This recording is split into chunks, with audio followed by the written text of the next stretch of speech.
রেলের ভাড়া বৃদ্ধির সিদ্ধান্ত প্রত্যাহারের দাবিতে রাজধানীর কমলাপুর রেল স্টেশন প্রাঙ্গণে বিক্ষোভ করছেন বাংলাদেশের কমিউনিস্ট পার্টি। সেখানে আছেন সহকর্মী মোহন ইসলাম, সরাসরি যুক্ত হচ্ছেন তিনি আমাদের সাথে। মোহন, বিক্ষোভ নিয়ে বিস্তারিত জানতে চাই আপনার কাছে।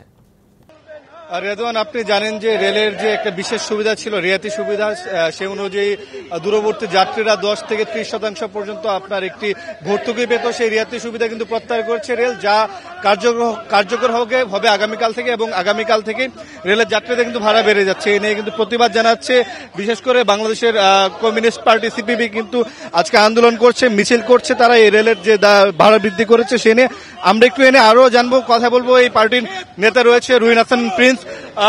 প্রিন্স ভাই, একটু জানতে চাই আপনার থেকে যে আপনাদের যে আজকে এই আন্দোলন, এটা আসলে রেলের ভাড়া বৃদ্ধির জন্য, কিন্তু রেলের দাবি তো তারা রিয়াতি সুবিধা প্রত্যাহার করেছে। আসলে সেটা আসলে কোনো সাংঘর্ষিক বিষয় কিনা? অবশ্যই, কারণ রিয়াতি সুবিধা দেওয়া হয়েছিল কেন?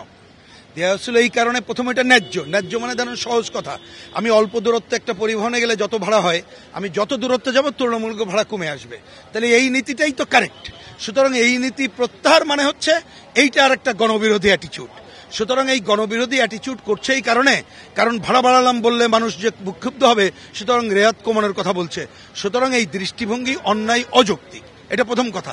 দ্বিতীয় কথা হচ্ছে রেলের ভাড়া বাড়ানো তো অন্যায়, অযৌক্তিক, কারণ এটা গণপরিবহন। এইখানে ভাড়া বাড়লে জনগণের কষ্ট হবে, পণ্য পরিবহনের খরচ বেড়ে যাবে, জনগণের জীবন আরো দুর্বিষহ হবে। একই সাথে রেলের ভাড়া বৃদ্ধি মানে বাস সিন্ডিকেটরা সুবিধা ভোগ করবে, তারা ভাড়া বাড়িয়ে দেবে। সুতরাং সরকারের এই কথা মোটেই গ্রহণযোগ্য না।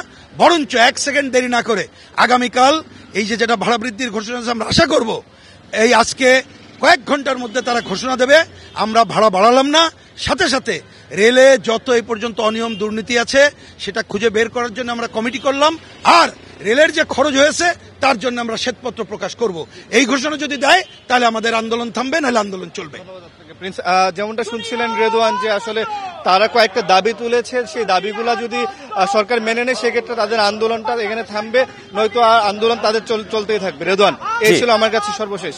জি, দাবিগুলো আমরা সুস্পষ্টভাবে জানতে পারলাম। আপনাকে ধন্যবাদ মোহন ইসলাম।